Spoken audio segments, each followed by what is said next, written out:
Thank you all for coming. It's been a real pleasure for me to have the opportunity to share with you some of the work that we here at UAF are doing on the national stage. I just came back from New York this past week, and we had, it was longer than that. I presented on September 11th, I also presented on September 12th, the 15th anniversary of the failure of towers 1 and 2, and also World Trade Center 7. So today, I wanted to just share with you some of the work that we're doing. I presented on September the 11th, about a 30-minute presentation to a large audience, including a lot of people that were online streaming. And then I also presented on the 12th a 5-minute presentation. So today, this is actually longer. We learned some things since I presented on in New York, so you're going to get the latest stuff today. Okay. So, kind of give you an idea, I want to just honor the fact that Dr. Fang Shao, who is my past Ph.D. graduate, is one of the people working on this research with me, and Zilli Kwan. Both are very, very excellent workers, and Zilli is starting to work on fire on high-rise and normal-rise steel buildings, which is significant. So that's going to, and what we're looking at are some changes to the way we do this business in the fire codes. So that's going to be quite informative. Today's presentation, I'm going to kind of give you a listing of preliminary findings that we have, and what we're going to do next. And then I would like to acknowledge our funder, who is the Architects and Engineers for 9/11 Truth. That's actually a private corporation that's been formed by engineers and architects that are licensed to do business in this world. 2,700 of them raised about $300,000 for me to do this out of their own pocket. So you can kind of get an idea of how important they believe this work is. So the question that they wanted to know, the NIST report, which is the National Institute of Standards and Technology, put out a report that took them 7 years to do, and they said that this building collapsed because of fire. We determined that's not true. So that's in direct contradiction to this, what's been done in the past, and it's based upon their calculations. And so today, I will discuss some of that with you. I'm not going to have an opportunity to discuss it all, but I'm going to try to move through it as best I can in the amount of time I have, and I really need more time. On September the 11th, in 2001, WTC 7 endured fires for almost 7 hours from the time of the collapse to the north of the North Tower, which was Tower 1, at 10:22 a.m. until 5:52 p.m. in the afternoon. That's when it came down. There were about 16 floors on fire in that building. So, according to the NIST report, the heat from the uncontrolled fires caused steel floor beams and girders to thermally expand, leading to a chain of events that caused a structural column to fail. The failure of that structural column then initiated a fire-induced progressive collapse that they claim brought this building down. I have to point out to you, when I get ready to go into this, that column is on the northeast side of the building, northeast corner. So it's not in the middle of the building. So just kind of give you a snapshot of where we are and what we're doing. This is World Trade Center 1, World Trade Center 2, and here's the World Trade Center 7. It looks like a tiny little building. It's actually only 47 stories, 610 feet tall. So it kind of gives you an idea of just how tall those were. So, in the grand scheme of things, the World Trade Center complex, here's the World Trade Center 7 sitting over here.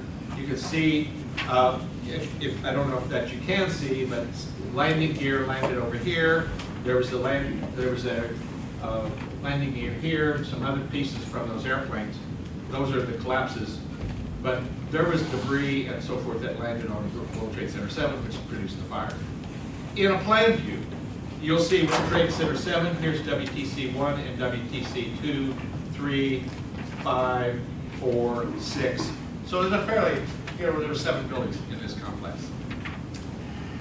To give you a snapshot of what's really there, the developer was Silverstein Properties. The construction began in 1983. It completed in 1987. 610 feet tall, 47 stories of floors, 2 million square feet of workspace. Kind of gives you an idea how big this building was. 32 elevators and lifts. The architect was Emery Roth and Sons. The structural engineer was Ireland Cantor. This is a picture looking down from it on the top. Just kind of give you a snapshot of who was in that building. Smith Barney. There was a number of financial. And the reason is I have this pointed as red. This is new stuff. You've never seen this before. No one. This is the first time I'm putting these slides out. Smith Barney. And so all the red is 413. 413, the reason it's significant is when NIST said that there was a failure occurred, they said it was caused on 413. So we have spent our time looking at 413. So most of this was basically financial institutions on the private sector. However, there was an IRS, U.S. Secret Service, New York City Office of Emergency Management, and there was one other government agency in here. It looks like I don't have it here for whatever reason. Okay, let's talk about the NIST discussion points and what they came up with, because that's where all this is at. If you take a look at the building vertically, you'll see that looking at it from the north elevation, south elevation, the west elevation, and the east elevation, and in this floors 22 to 24, there's a truss going across on the exterior of the building, floors 5 to 7, a stiffening truss. And then these buildings are actually supported on Con Ed substation. So it was actually built over a substation, and then looking in plan view, you can see it's not rectangular. It's not even symmetrical. So that in itself tells you, wait a minute, if this thing comes down, it's going to take a lot of energy to keep it coming straight down. So here's an example of what the fires looked like on that given day. And there was a lot of smoke and so forth. So NIST argues the following. The absence of girder shear studs would have provided lateral restraint and the one-sided lateral support to the girder provided by the northeast corner floor beam for column 79. I realize that may not mean anything to you, but in actuality what happens is when you build a building, you have steel beams, and on steel beams we weld like bolts on top of the flanges, and then that goes into fastening into the concrete deck, and then they act as one thing. So they're arguing that the girders did not have those studs, which would mean that there would be movement between the concrete and the steel. That was their argument. Failure of girder to column connections were caused primarily by thermal expansion of large span links of the northeast floor. Further, they said fire-induced weakening of critical columns did not cause the WTC 7 to collapse. I was thinking, you know, if it was going to collapse by fire, that's probably what would happen. But it didn't, according to them. Temperature in column 79 was below 200 degrees C. Wouldn't be a problem. Movement along the beam axis was caused by sagging. They indicated a lot of sagging. The lateral displacement of the girder framing into column 79 was a result of thermal expansion of the beams, bringing them into the girder. That's their statements out of the report. Basically, column 30, they said that the movement from the girder into column 79 was over 6 inches. The bearing plate was only 11 inches. It would have moved it off. It would have caused loss of support for the lateral support of the column at 13, and then progressive collapse would have caused buckling of that column, and so forth and so on. Okay, so let's talk about some of the details of what they did. What they did is, this is column 79 on the northeast corner of this building. I haven't shown you the entire plan view, but I am going to show you some things that are kind of significant. The area of the floors where the connections were modeled were floors 8 to 14, according to them. This blue area is really pretty significant because they modeled the connections, semi-rigid connections of the column, beams, girders in that area. But everything else out here, they chose to ignore it. and they use pins or pin connections or fixed connections. And the exterior of the building they chose to ignore, how it was supported, how it was connected. So outside the selected area, connection failures were either not modeled and NIST used fixed or pin, and the connections were not modeled for the exterior moment frame. All right, so here's another thing right out of their document. A girder was considered to have lost vertical support when its web was no longer supported by the bearing seat. The bearing seat at column 79 was 11 inches wide. Thus, when the girder end at that column 79 had been pushed laterally at least 5.5 inches, it was no longer supported by the bearing seat. They calculated that movement caused by the expansion of the steel during the fire was 5.5 inches. They later came back and did a revision and said it was 6.25 inches. All right, so this showed that it all moved to the west. We're sitting here on the east side of the building, and so at least 5.5 inches was reported earlier, and then they came back in 2012 and modified it and said it was 6.25. If you were to take a look at how this building, the thing I want you to think about, remember that blue area that I showed you? That blue area is this area right here. So when we take a look at what's going to happen here, I want you to just remind yourself of what we're looking at. That's their simulation on the right. There's the true failure on the left. Does it look the same? So at the end of the day, if you're going to be modeling this, your model should simulate exactly what's going on, or there's something wrong. So to reinforce my point, this area in the blue is where they actually put the connectors and model them. The one on the right, the stiffer area, they had pins and rigid connections. So this acted differently than the right. There's just no doubt about it. And so why would they have done it? The outside, the selected area connection failures were not modeled, separated the progressive collapse into two parts, is what really happened here. And if you were to look and just reinforce that thought, you know, here it is. And notice it's failing up here at the top first. So that's their computer simulation of what really happened after 7 years of work. Okay, so the NIST approach, issues that led to the 5.5 inch, 6.25 inches of movement were they neglected the non-composite behavior between the concrete deck and the steel, in spite of the fact there were shear connectors there. They misunderstood the fact that they went back and we discovered that shear connectors were also over the girders, so that was wrong. They made a mistake there. They neglected thermal expansion of the concrete slab, and the concrete slab is a function of the aggregate type. So we did include it, they did not. They separated the connection modeling, and which only did part of it because they ran out of computer time, is what I understand. And they missed the web flange stiffeners, which I'll show you here in a moment. Here's what we did. I'm going to show you as we walk our way through it. We broke this effort into two parts.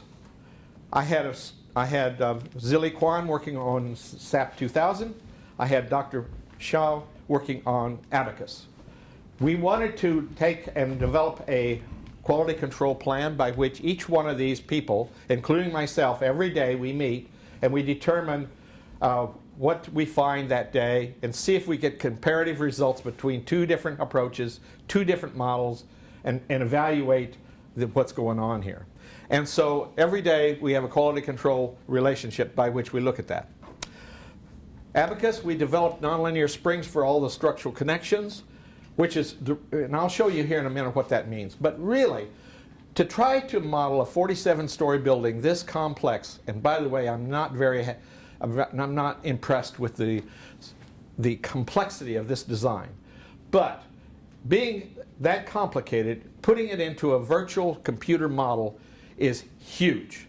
It's not simple. And so it takes a lot of time to be able to get it in and make sure you're modeling it correctly.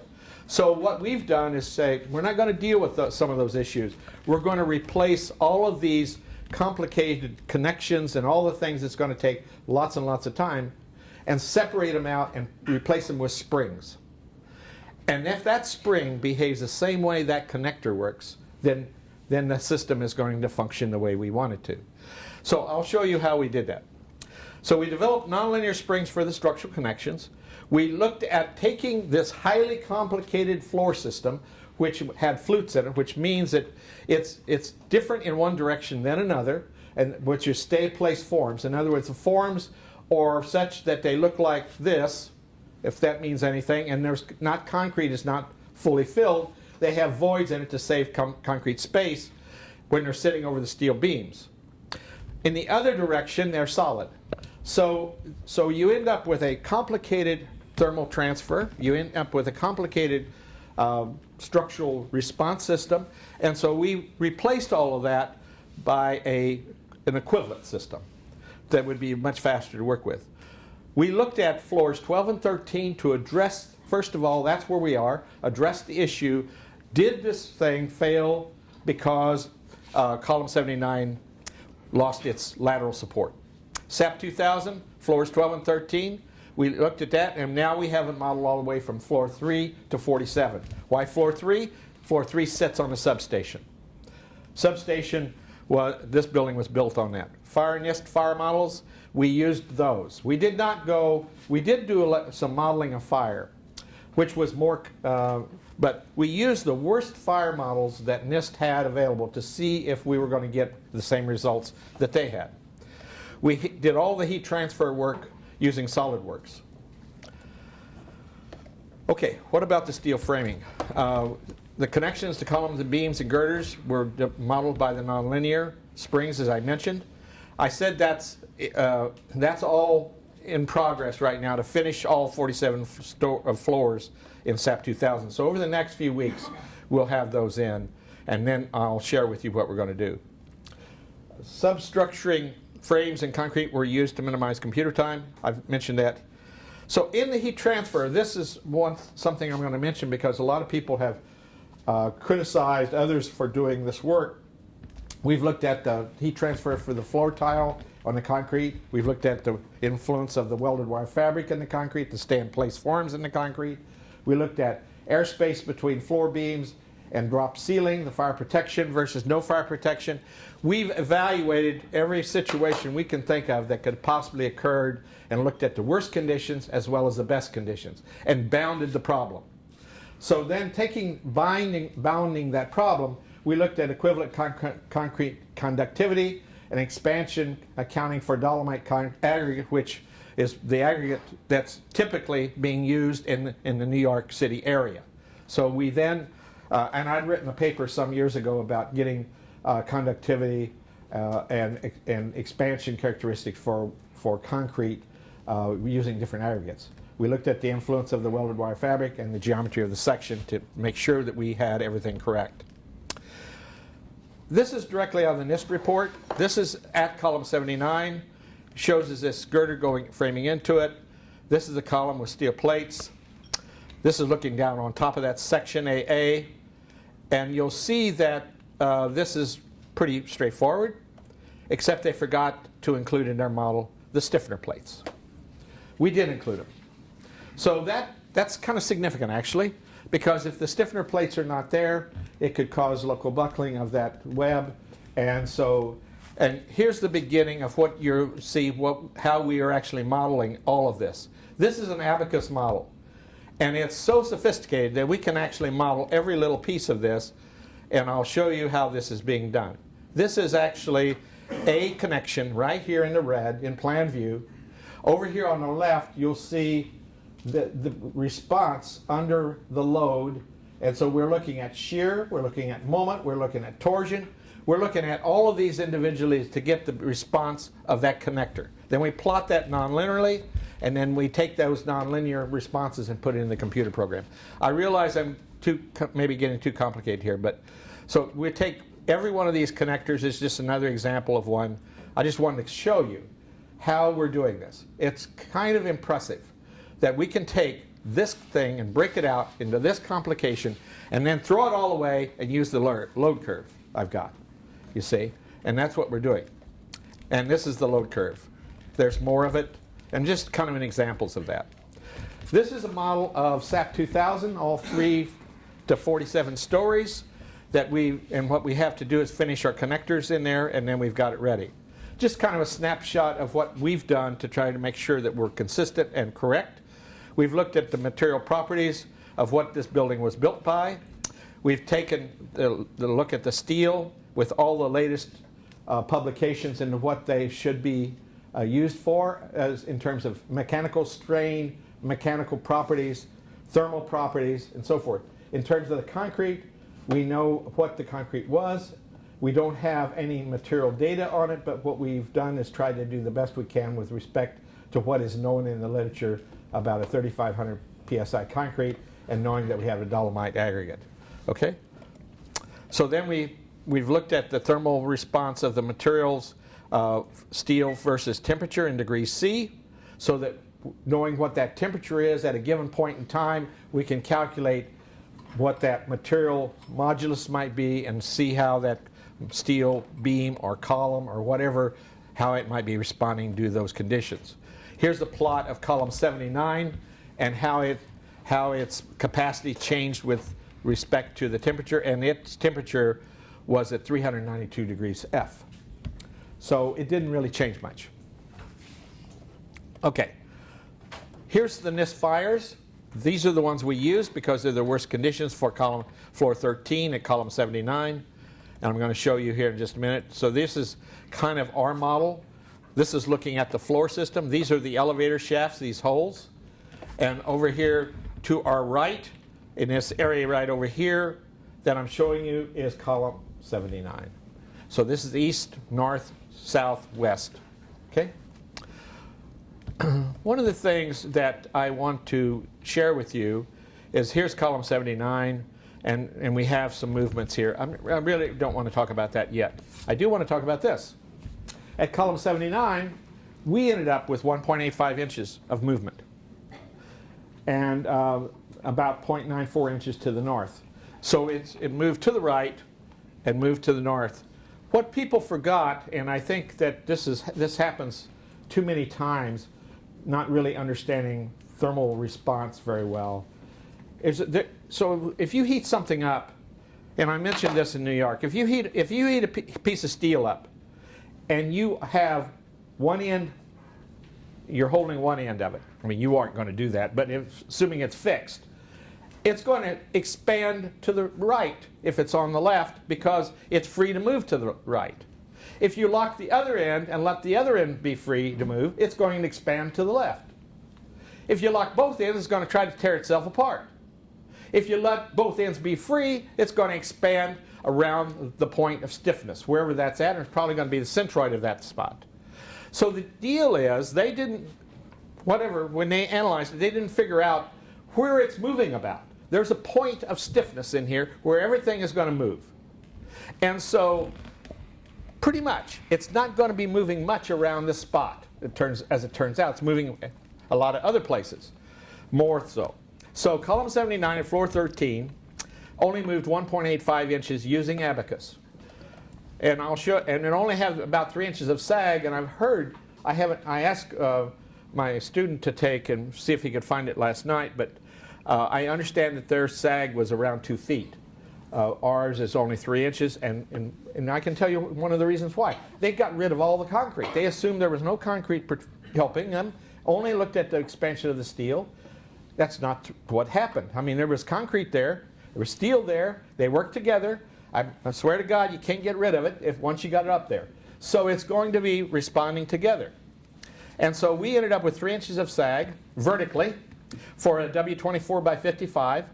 We didn't get much movement in the W33 by 130, and column 79 is sitting right here. And so if you take a look at about 2 inches of movement, it's still on that base plate, on that bearing plate. So this is floor 12. We knew that wasn't going to be as significant. So here I put it together to kind of give you an idea. This has not been seen before. Under SAP, we had a total dead load coming in at floor 13 of 5,142 kips. That was dead load. It's gravity load. No people in the building. That's just what's going on. Okay, so, and X load here, and I'm talking about the slab. So the amount of movement went to the right of 1.92 inches, almost 2 inches movement. Okay? That's using Sept. If we went to Abacus, we got about 1.85 inches. I'm pretty happy with the fact that we got 2 different computer models, 2 different people modeling it, me watching over it, and we ended up with results that are almost identical. It's not bad. Whoops, hang on back. Okay, so what I want to share with you is that, okay, NIST went the other way. And what they did is they locked this exterior. I think what we've determined, we tried to simulate what they've got. We came pretty close. We got rid of all the concrete, just counted for the steel, locked the exterior, and heated it up. And so therefore it's shoved to the left. And so initially they had 5.5 inches. We didn't get the 6.25 inches. We got 5.5 inches and was pushing it. So, and that was doing all of that. So it was impossible to get this kind of movement because those exterior walls, they didn't account for how it was connected to the columns and the beams. This is the framing, looking down on top of it, by the way. This is the framing. Okay. Floor 12 was heated up also, not quite so much. All right. So hang on a second. All right. I want to just kind of give you a comparative study. This I did show on the 5-minute presentation in New York, I think. So floor framing steel connectors, springs, yes, we considered them. NIST only partially considered them. They only considered over part of that floor. We're considering over the entire building. So if it's connected some way, we're accounting for it. Exterior steel framing connections were included by springs with us, but NIST did not include them. Girder to column stiffener plates at column 79, we included them. NIST missed it. It wasn't correct. I mean, there's been a lot of controversy about the fact that there actually were bearing stiffeners there and they were not included. Floor composite with beams and not girders, we did include it. They did not include it. So this, what I'm trying to say right here, is that those girders were also composite. But we said, okay, if you're not going to do it, we won't either. We'll see if we still get this problem that you got. So we took everything that they did and we did it also to see if it was going to cause a failure, see if this fire was going to be a problem. But then we went ahead and did it correctly, and so we put in the beams and the girders. And by the way, the beams were all connected to this concrete slab, and they framed into the girder. So think about this.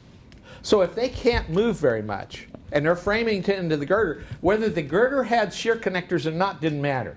Because we actually analyzed it. It would not have made a difference. Because it still was locked in.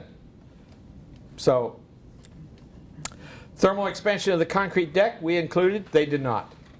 Thermal expansion for the concrete slab, we included, they did not. Thermal horizontal movement at column 79 was less than 2 inches by us, greater than 5.5 inches by them. So based on the NIST column temperatures at column 79, it did not buckle under gravity loading. So our conclusions are, 1, the concrete floor diaphragm stiffness is significant. Even with no shear connectors, frictional resistance to thermal expansion is not trivial. I've looked at that as well. We know that there can be resistance to movement. Even if there is no shear connectors, if they forgot them and left them all off, there still is resistance to movement.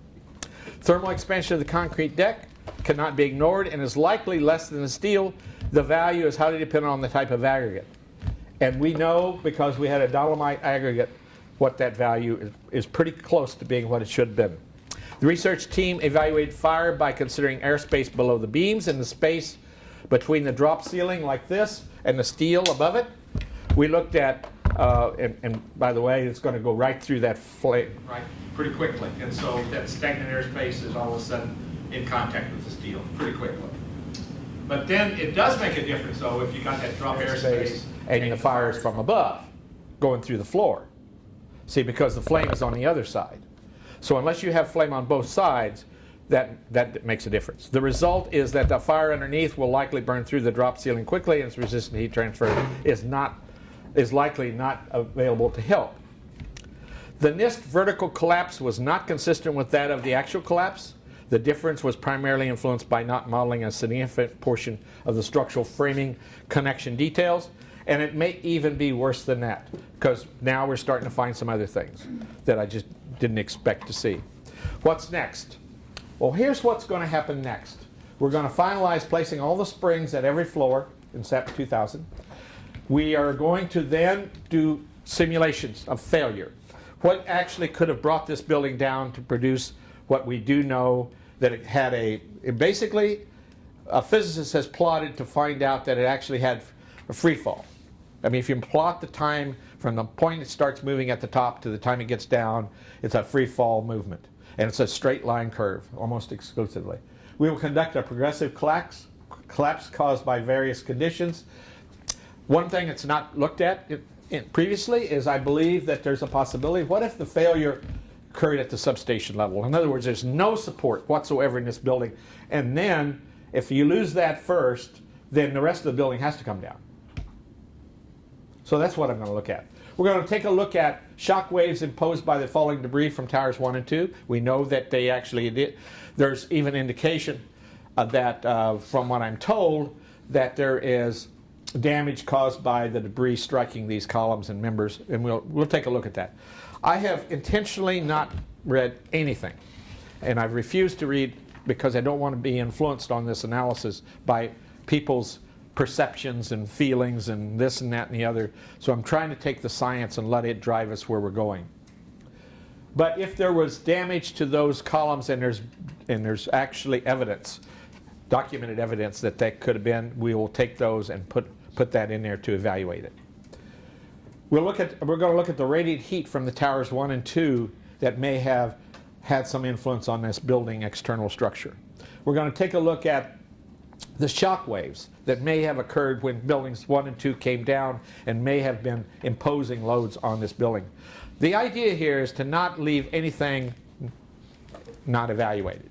So I want to be able to make sure that when people start trying to tear this thing apart, that what we're doing, that we have given credit for everything that possibly could have occurred. And if somehow we miss it and people come back and say, listen, you should have considered this, we're going to go consider it. We will include it. Because at the end of the day, the profession needs to know. The people in this country need to know. And so we need to know what brought this thing down. Examine the building's response for various columns being taken out is going to be one of my plans. Here's what's somewhat of a bother to me. And I haven't said this before, but I'm going to say it now. This has been 15 years. It took them 7 years to get out a report. And if the fire actually caused this to come down, why hasn't there been changes to our codes? That the structural engineers and the architects are designing new buildings, and that code needs to be changed. If it didn't, fine. But the profession needs to be fully prepped on exactly what happens so that we can make sure it never happens again. And that's what codes are for. Hasn't been done. So that leads me to wonder a great deal. Okay, so I know I've given you a drink out through a fire hose, so I'm sorry. I wanted to get through this a little bit, and so now I'm going to open it up to questions. Yes? Could you talk a little bit about the evidence that the columns may have been damaged beforehand? I'm sorry? Could you talk a little bit about the evidence that you have that the columns may have been damaged before the event? Well, I don't know what evidence there is. I read today, just a few minutes before I walked in here, for the first time I started reading things about what the firefighters and the people that were on the street through interviews told the reporters. And some of that had to do with the fact that they saw gapping holes in some of the columns, exterior columns, and some of that stuff. And so if we can get that documented, we're going to evaluate that. At this point, I don't have scientific evidence of that. I just have that kind of evidence. But I'm going to take a look at it regardless, to see if there's a possibility there could have been damage caused by the falling debris from towers 1 and 2. So we will look at that. Yes. Why did you zero in on the 13th floor again? Is that where the main fire was, or how did you choose the 13th floor as the... I chose it because NIST said that that's where the failure began. And so if I was to come up with the same answer that they had, then the work would have changed direction completely. So how did they come up with that idea? Well, they ran fire models. I mean, they have a lot of expertise in the fire modeling game, and they did fire models on multi-stories, on multi-floors, and determined that expansion of the steel girders were significant enough to move that particular girder off of its base plate, the bearing plate at column 79, and then that caused a loss of lateral support for that column, and then a progressive collapse began on that. My point is that could not have possibly happened. But the reason I went there is because that's what they were doing, and everybody talked about it, and everybody wanted to know, and so the obvious thing for us to do is go look at the same thing. I'm not done. That's just the beginning. But that was the place to start with. Yes? Thanks for your important work, Dr. Hulsey. This is really neat. I'm just a measly petroleum engineer, but what I know about statics from you tells me that something's not right here. I'm curious what your theory is on why NIST's interpretation exists, and is anyone profiting from it? Who's perpetuating this? How did this happen? It seems like there are some pretty flagrant errors in their analysis. So the question was asked of me at this meeting that I was at in New York, and they said, if one of my Ph.D. students had come up with this analysis, would they have passed? And I said no. But to answer your question as to why they would have reported this, I find it very baffling that experts would have stood up there and argued that this is what happened. I just can't, it just drives me nuts to think that they could have argued this. It doesn't make any, if you look at the picture, a layman can look at the picture and see that it doesn't match. So who's benefiting? I have no idea. Certainly in me. Yes? Are any of the experts or the government giving you any slack for doing this research? It's probably too early to know. It's been only a couple of weeks when I gave them the bad news. But there are a lot of people that are also looking at this. It's striking that I don't see anybody in the United States doing this work, but there's people in other countries doing the work. Why? Well, because they're interested. I mean, at the University of Manchester, there's work being done. There's work in England. There's work in Denmark. I mean, so, there's in other countries, and it might have to do with some of the pressures that can come down on people. Yes? Have you tried to forget about NIST and start from these pictures of failure and model what kind of situation can bring to this model? That's the next step. That's exactly where we're going next. We had an obligation to look at the 413, and we're done with that. So now we're getting ready to do the very thing you've said. We're going to look at progressive collapses. What had to literally happen? I can't tell you what caused it. I'm not going to say that. But what structurally would have had to be the condition for that building to come down the way it did? Keep in mind, it's not symmetrical. And so for a building to come down, straight down, even being symmetrical, takes some effort. So, that's where we're going. Yes? Are you privy to the information that led the NIST model to the failure at level 13? The original? Everything's locked in vaults. You would think that it should be public document, right? Wasn't it released in the commission report? What's that? No. I thought that everything was released in the commission report. Oh, no. No. There's lots of stuff. I can't even get the original structural engineering drawings and structural engineering calculations. It's locked up. Yes? You said that the NIST report didn't take into account the composite nature of the concrete covered floors. Th- Your model did. They did not. Did you refine that even more? Have you looked into how the composite nature of the floor itself would start to degrade over time due to fire? Or the concrete would start cracking and start losing its structural ability? We did, and there's just not enough to worry about there to make that not be composite. Yes? So why did you choose building 7 for the research, and Because that why not 1 and 2? because they're funding me to do. So here's the issue. 1 and 2 were struck by planes. Yeah, it's easier. Yeah. Now nobody's arguing that they don't need to be investigated too, but this group saw that there was a really unexplained reason why this building came down and it was not struck by an airplane. And so the best information out there was it was caused by fire. But keep in mind, let me just pose this question to you, which is kind of an interesting question in my mind. So the building was burning for 7 hours or so. And if you stop and look at the floor 13 and who was on floor 13, let's just go back. We're somewhere in here I had what was going on. Next slide. Next one. Right here. So if I take a look at floor 13, Smith Barney, American Express, Standard Chartered Bank, Provident Financial Management, Securities Exchange Commission. How much paper are they going to generate, and is it going to be on the desks? I don't think so. At the end of the day, it's probably going to be locked because it's your money, it's your sense, these people's money that they're managing. They're going to probably keep it in vaults.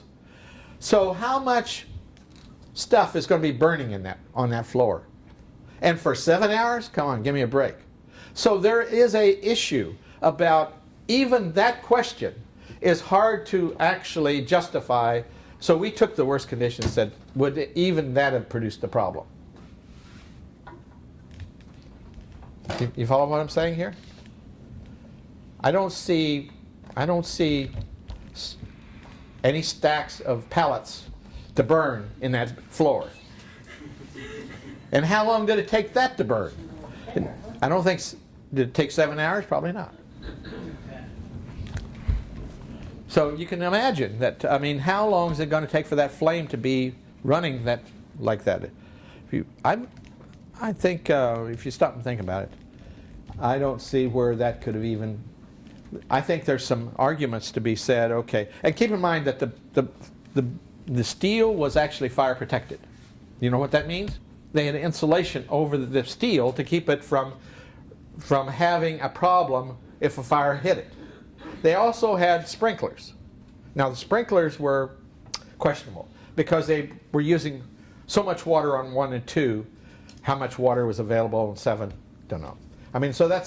So I've assumed, first of all, we went in and assumed there was no insulation, even though there was. We assumed there was no sprinklers working, in spite of all of that. So we looked at all of those issues, took the worst scenario possible, everywhere I could, and looked at whether this could actually have occurred. And my conclusion is it was not even remotely possible for that to have happened. Not saying there wasn't damage. Yes? So the fire started from 1 and 2? Yeah. Yes? Have you been able to get your hands on the designs for the substation underneath so that you can model that? Haven't got it yet, but we're working on it. Yeah, for sure. It's a challenge when they take all of the steel and box it up and send it overseas for recycling. Why did that happen? And why did it happen so quickly? So that engineers couldn't really take a look at the steel, the condition of the steel, all the different things that you would take a look at. When a plane goes down, they start reassembling and putting it back together to figure out what's going on. It's a challenge to try to determine what's going on if you have nothing left to evaluate. makes you wonder why they got rid of it so quickly. Now granted, it was a big mess, pile of debris that was terrible. But at the end of the day, we should have at least had some stuff to be able to take and evaluate. So the metallurgist, the chemist, the structural engineers, the architects, the forensic engineers can start looking at and evaluating what may have been the true cause.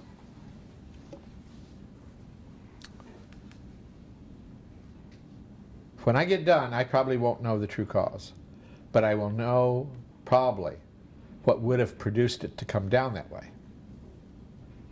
And then people's minds can go to work.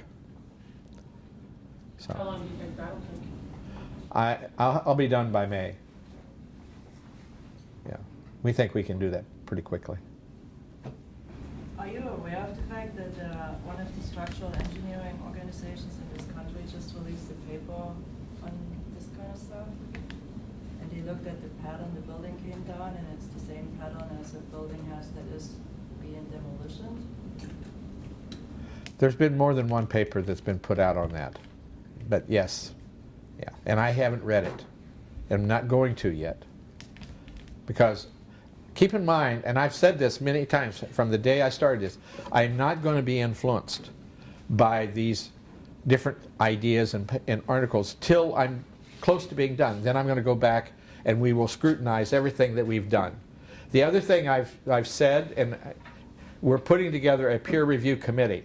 And that peer review committee will be, which is not associated with our funding agency, or us, but an independent peer review committee that will scrutinize every piece of work we're doing. And then we will respond to that. And then once that's done, then I will start submitting work for publication. Yes? Will you have another public presentation when you're finished with your work? We'll have several, actually. Yeah, the idea is to share our work with the public. Yeah, sure. We've intended to do more of these, but we just have, it's really been an exhaustive effort. It's not simple. Well, thank you all for coming. If there's,